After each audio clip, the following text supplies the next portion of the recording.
Viewers, आज से हम कक्षा 10वीं वार्षिक परीक्षा की तैयारी शुरू कर रहे हैं और सबसे पहला जो आपका पेपर है वह हिंदी विषय का है। तो हिंदी विषय की व्याकरण से शुरू कर रहे हैं।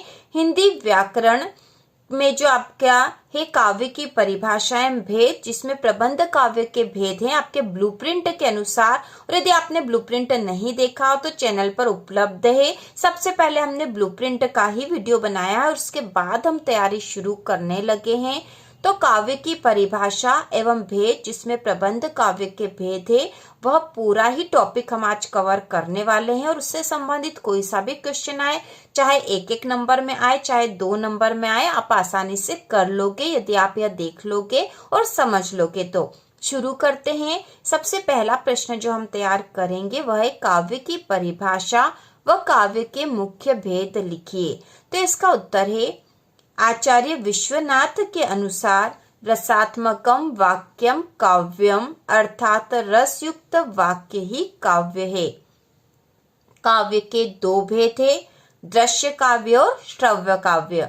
तो यहाँ जो आचार्य विश्वनाथ के अनुसार काव्य की परिभाषा दे रखी है, यह कितनी बार 1 नंबर में भी प्रश्न आ जाता है, जिसमें लिखा होता है रसात्मक वाक्यम काव्यम। यह परिभाषा किसने दी है और नीचे ऑप्शन में दे रखा होता है, तो उसमें उत्तर आएगा आचार्य विश्वनाथ, क्योंकि आचार्य विश्वनाथ ने यह परिभाषा दी है। आचार्य विश्वनाथ के अनुसार रसात्मकम वाक्यम काव्यम, अर्थात रसयुक्त वाक्य ही काव्य है। काव्य के 2 भेद है, दृश्य काव्य और श्रव्य काव्य।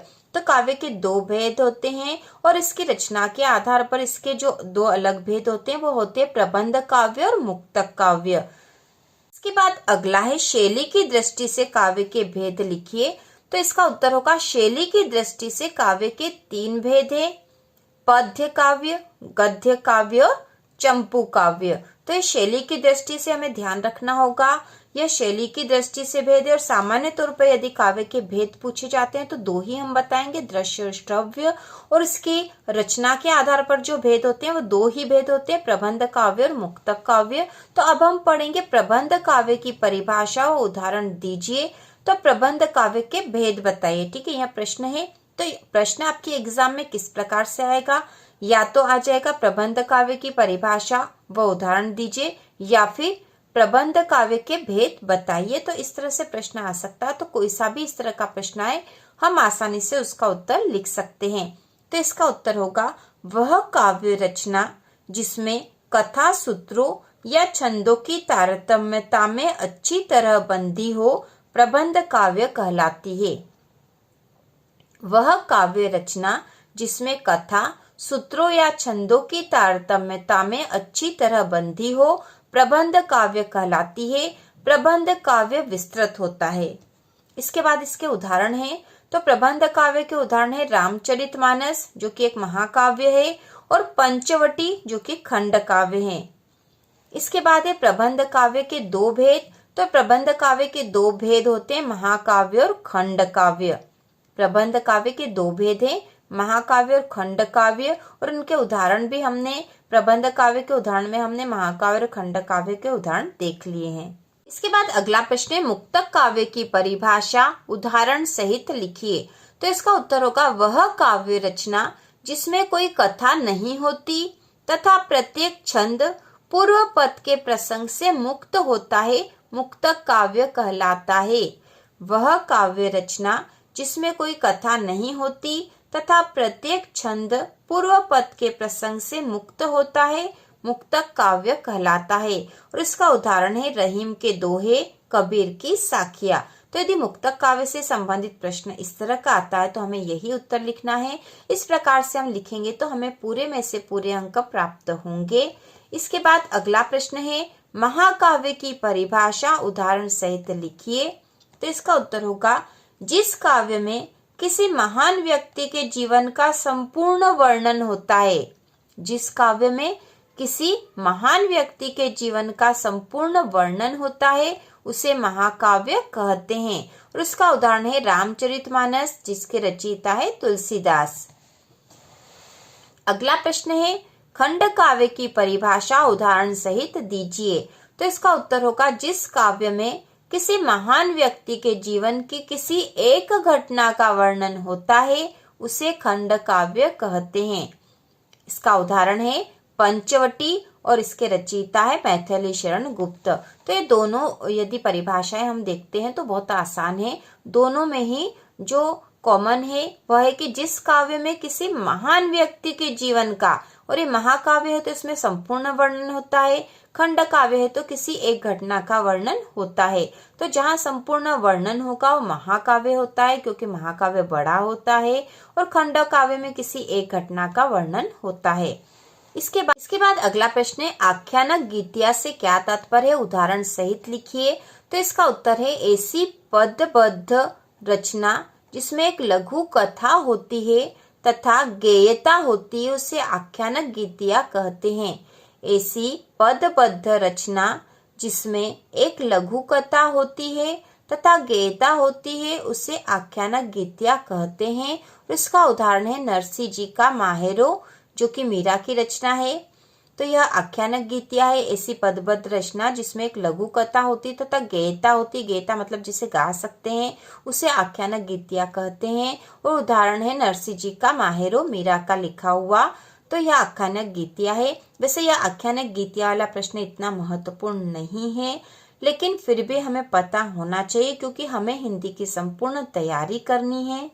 बाद जो अगला प्रश्न है महाकाव्य एवं खंड काव्य में अंतर स्पष्ट कीजिए। वेरी इंपॉर्टेंट क्वेश्चन है क्योंकि अधिकतर परीक्षा में यह प्रश्न आता है महाकाव्य और खंड काव्य में अंतर वाला, और अधिकतर 2 नंबर में आता है। 2 नंबर के मान से आपको तैयारी करनी है। तो महाकाव्य और खंड काव्य में अंतर में हम लिखेंगे महाकाव्य में नायक के संपूर्ण जीवन का चित्रण होता है, खंड काव्य में नायक के जीवन के किसी एक भाग का वर्णन होता है। दूसरा अंतर है महाकाव्य में कई छंदों का प्रयोग होता है, खंड काव्य में एक ही छंद का प्रयोग होता है।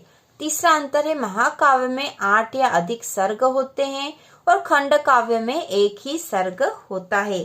तो इस प्रकार से महाकाव्य और खंड काव्य के अंतर है। कोई से भी 2 या 3 अंतर आप याद कर लो। इसके साथ ही कितनी बार एग्जाम में यह आ जाता है कि महाकाव्य के 2 उदाहरण दीजिए या खंड काव्य के 2 उदाहरण दीजिए, तो हमें इनके उदाहरण भी पता होना चाहिए। तो महाकाव्य के उदाहरण है, पहला उदाहरण है रामचरितमानस, इसके रचयिता है तुलसीदास, और दूसरा है कामायनी जिसके रचयिता है जयशंकर प्रसाद।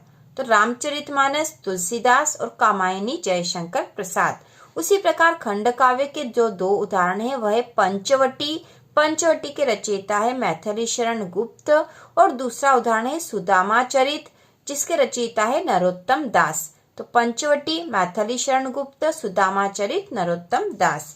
इसके बाद जो अगला जो प्रश्न है जो काव्य की परिभाषा और भेद से संबंधित, अभी आखिरी प्रश्न है। हमने संपूर्ण काव्य की परिभाषा और भेद से संबंधित सारे प्रश्न कर लिए हैं, तो इसको भी हम कर लेते हैं और यह महत्वपूर्ण भी है। और यह प्रश्न है पाठ्य मुक्तक एवं गेय मुक्तक में अंतर लिखिए।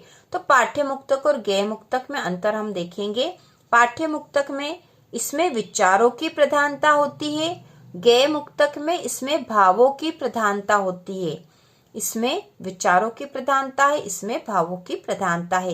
पाठ्य मुक्तक में अब हम लिखेंगे इसमें संगीत की प्रधानता नहीं होती, जबकि गेय मुक्तक इसमें संगीत की प्रधानता होती है। उसके बाद है उदाहरण, क्योंकि हमें उदाहरण भी पता होना चाहिए। तो पाठ्य मुक्तक का उदाहरण है रहीम के दोहे और गेय मुक्तक का उदाहरण है मीरा के पद। तो इस प्रकार से हमने पाठ्य मुक्तक और गेय मुक्तक में भी अंतर याद कर लिया है। और इस जो टॉपिक है इसमें सबसे महत्वपूर्ण प्रश्न जो हमने अभी ऊपर देख लिया है वह है महाकाव्य और खंड काव्य में अंतर, और इसके साथ ही महाकाव्य की परिभाषा उदाहरण सहित और खंड काव्य की परिभाषा उदाहरण सहित वाले प्रश्न बहुत ही महत्वपूर्ण है जो अधिकतर एग्जाम में आते हैं। तो हमने काव्य की परिभाषा और भेद से संबंधित सारी जो इसमें आ सकता था वो सारी तैयारी कर ली है। हम 10वीं की संपूर्ण तैयारी करने वाले हैं। तो इसी प्रकार के और वीडियो देखने के लिए कक्षा 10वीं वार्षिक परीक्षा की तैयारी के लिए चैनल को सब्सक्राइब कीजिए।